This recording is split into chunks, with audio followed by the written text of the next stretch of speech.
All right. Welcome to Radical Self-Respect, everybody. I've been seeing a lot of people on social media. They have a pretty similar story in regards to what I'm about to talk about. And it goes something like this. They're maybe experiencing some anxiety, experiencing some depression, or sleep issues, or something along those lines. And they go to a psychiatrist. The psychiatrist writes them a prescription. And then they start taking the prescription. Maybe it helps the symptoms a little bit, but then it also adds other symptoms and side effects.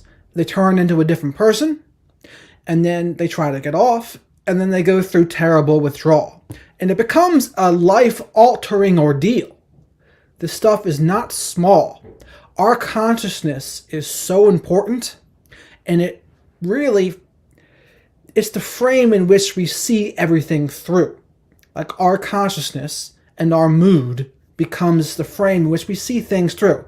I always equate it to having sunglasses on, where if someone's depressed, they're seeing the life through that darkened tint.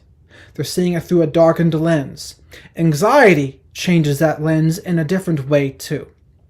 So what is it that I want to see normalized? I would like to see normalized people doing their own research and not just taking a prescription from a psychiatrist blindly. This is not to say that some people are not helped by prescription medications from a psychiatrist. I know there are people whose lives have been saved from doing that. But I do think it's important to do our own research. Read other people's experiences before we take something. Do our due diligence, DYOR, as they say in the investing world. And I think this is important to do. Now, this next part I'm about to say is a little more controversial, but I truly think if someone's struggling with sleep anxiety or depression, I think there are tons of natural options to try first. Now, as always, sleep, diet, and exercise are always going to be humongous. But I also recognize it's not always easy for people to do that. They're very busy, or they have other issues going on that make it tougher. Totally get it. But that is the baseline, sleep, diet, exercise. But I also believe supplements can be huge too. And I believe personally in my own life, I believe that the earth has already given us almost everything we need. So whether we're struggling with anxiety, depression, sleep, or whatever, there are natural options to take. And there's basics to start with, but the same thing applies. If we're going to start taking something, then what we got to do is research it.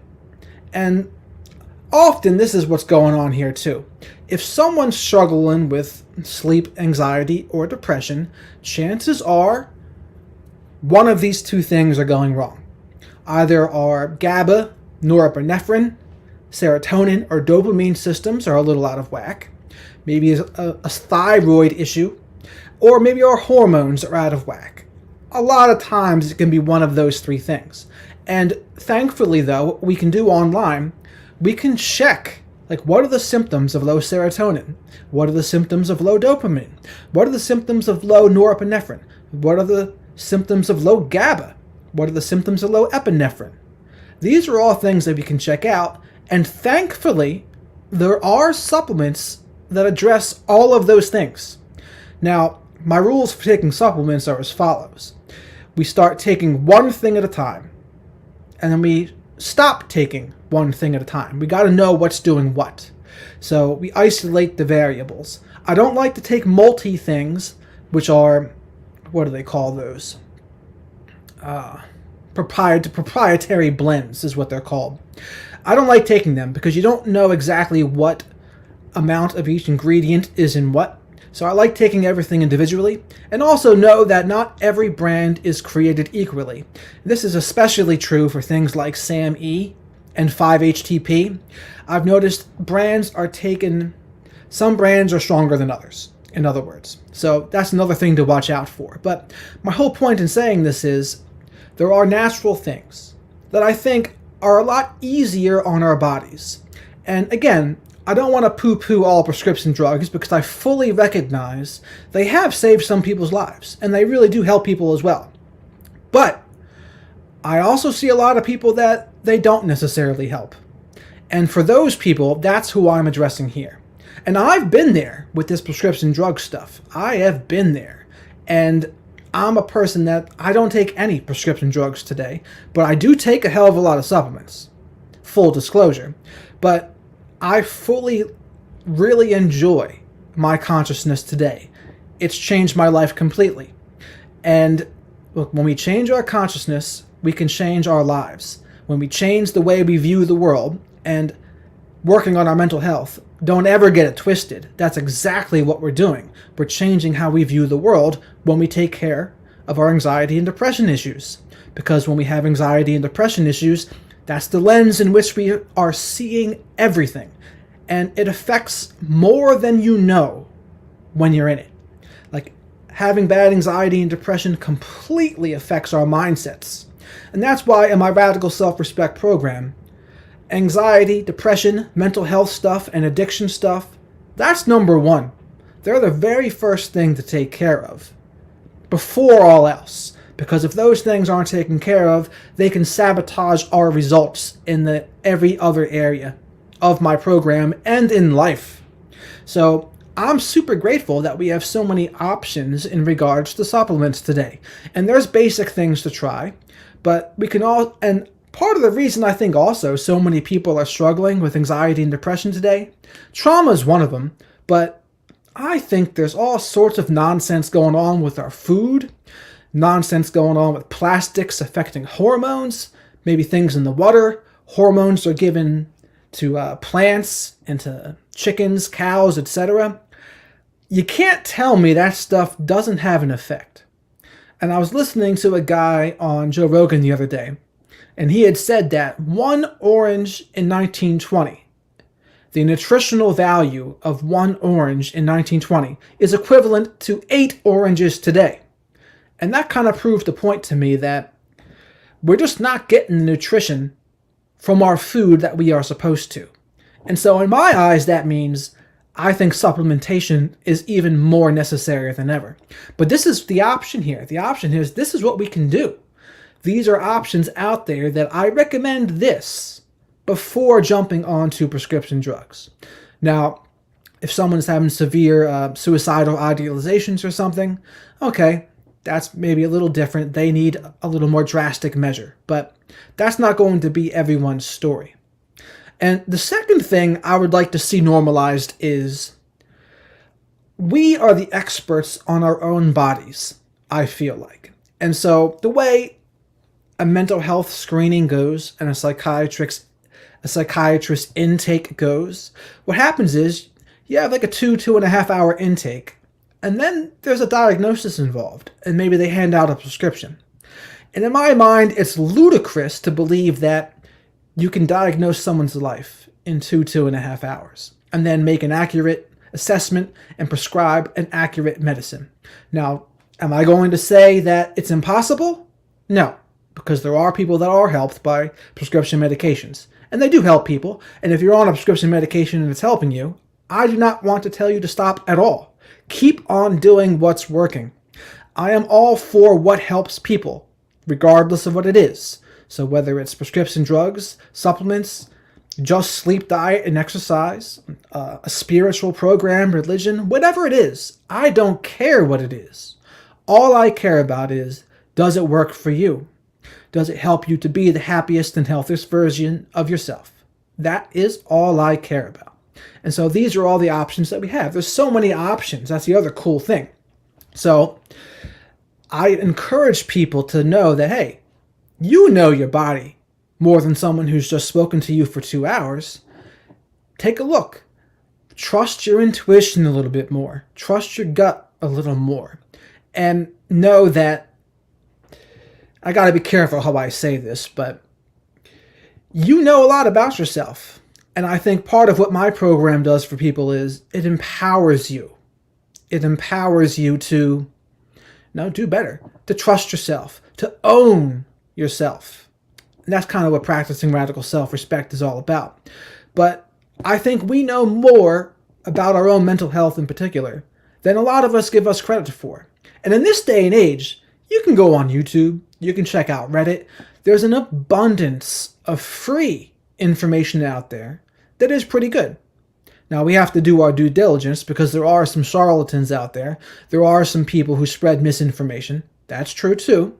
So it's always important to cross-check, check out multiple people before we make any drastic decisions. But this is part of my philosophy. So to reiterate, the philosophy is don't take prescriptions blindly from a psychiatrist. Right? Do some research on it. Read other people's experiences about it before you take anything. But also, besides that, before you go down that route even, I would say, check out the natural options that help the symptom that you're trying to do, that you're trying to help. I help people with this personally because I've been there. I've done all the trial and error on myself. And some of it was a painful process, admittedly. But now I can share what I've learned with others. And I fully admit, though, what worked for me may not work for you. Everyone's body's a little bit different. Two people can take the same prescription drug and have a completely different reaction to it. And this is why I do not like broad-based cures or broad-based treatments, because we are all so different. Everyone's going to be a little bit different. Our brain chemistries are a little bit different, and we're going to respond differently to different things. And there's nothing wrong with that. To me, that's just part of being human. So this is part of the philosophy, though. Recognize there's a lot of natural stuff out there. Amino acids, vitamins, probiotics, essential minerals like magnesium, zinc. These things, they make a big frickin' difference. And I think what contributes to a lot of this is the lack of nutrition in our food and things like plastics. These are all contributing, I think, to mental health issues. Not to mention traumas, and not to mention everyone's phone addictions and social media. I don't think that possibly can be helping people. And on a very scientific level, even just looking into our phones all the time, that can affect our melatonin systems. So we're staring into that light. It can trick our brains into not producing melatonin. That's another kind of issue. Our body is supposed to release melatonin in response to dark. But if we're staring into a bright screen all day, we might not be able to produce as much melatonin as we should. So that's the first thing I'd like to normalize. And again, the second is recognizing we are the experts on our own body. I don't expect someone else to know more about me in 2 hours than I have in 37 years of my own life. Now, granted, some people don't have a lot of self-awareness, but again, that can be learned and developed. One thing that really helped me to develop a lot of self-awareness is writing out all of the steps in the step working guide of NA. And make no mistake about it, you do not need to be an addict to benefit from that step working guide. When you fill out that step working guide, you will learn so much about yourself. You'll learn some patterns in your life. You'll be able to recognize your defects and your shortcomings. You'll learn to be more honest with yourself. Doing something like that can go such a far way. So I wanted to talk about this today because, again, it's something I see people struggle with a lot. They do things, they take a prescription because they have full faith in the medical world and psychiatrists. And I'm not saying you shouldn't trust them. I'm just saying, as Teddy Roosevelt said, trust but verify. Trust but do your own research. And then preferably also, I would say, check out natural stuff first. And don't just go blindly. You don't need to go blindly. But there are holistic teachers out there that will help you do this. And there's people like myself who've done the research themselves and that can help people in that regard as well. But I'd fully recommend that because there's something that happens with drugs. I think they can mess with a part of the brain that's not supposed to be messed with. Something unnatural about things that are produced in a laboratory. And I think there's something more synchronous when we take things from the earth. Whether it's plant medicines or amino acids or other vitamins, there's something more in harmony with the universe when we do that. And they may not be as powerful, and we may have to take more things, but they have a synergistic effect. And I think it just feels more clean. It's a cleaner type feeling than drugs in my experience. And again, recognize we know more about ourselves than we think. But also know everyone's different too. How one person responds to something is not going to be the same way another person responds to something. And again, to wrap it all up here, I don't care what works for people, right? So if you take a prescription drugs and it works for you, keep on doing what's working. That's what I am for. But at the same time, I also realize that all I care about is what works for you. If someone takes supplements and that works, great. You take prescription medication and that works, great. If you don't need to take anything, that's fine too, as long as it helps you to be the happiest and healthiest version of yourself. So if you're interested in learning more about supplements and things, I'd love to help you out with that. Or go to another holistic practitioner out there. They can help you with that too. But let's normalize not just taking psychiatrist prescriptions blindly, because they are more powerful than people think. There are unintended consequences sometimes, unintended side effects, and they're not going to be for everyone. So that's all I wanted to talk about today. If you resonate with that, please remember to like this video if you indeed liked it. And if you'd like help with this, I'd love to help you. Or if you'd like help with radical self-respect, I'd love to help you out with that too. We saw with that Will Smith thing the other day what can happen when we don't practice radical self-respect. Radical self-respect can protect us from all sorts of nonsense. It's the buffer. So, thank you very much for watching, everyone. Have a great rest of your day.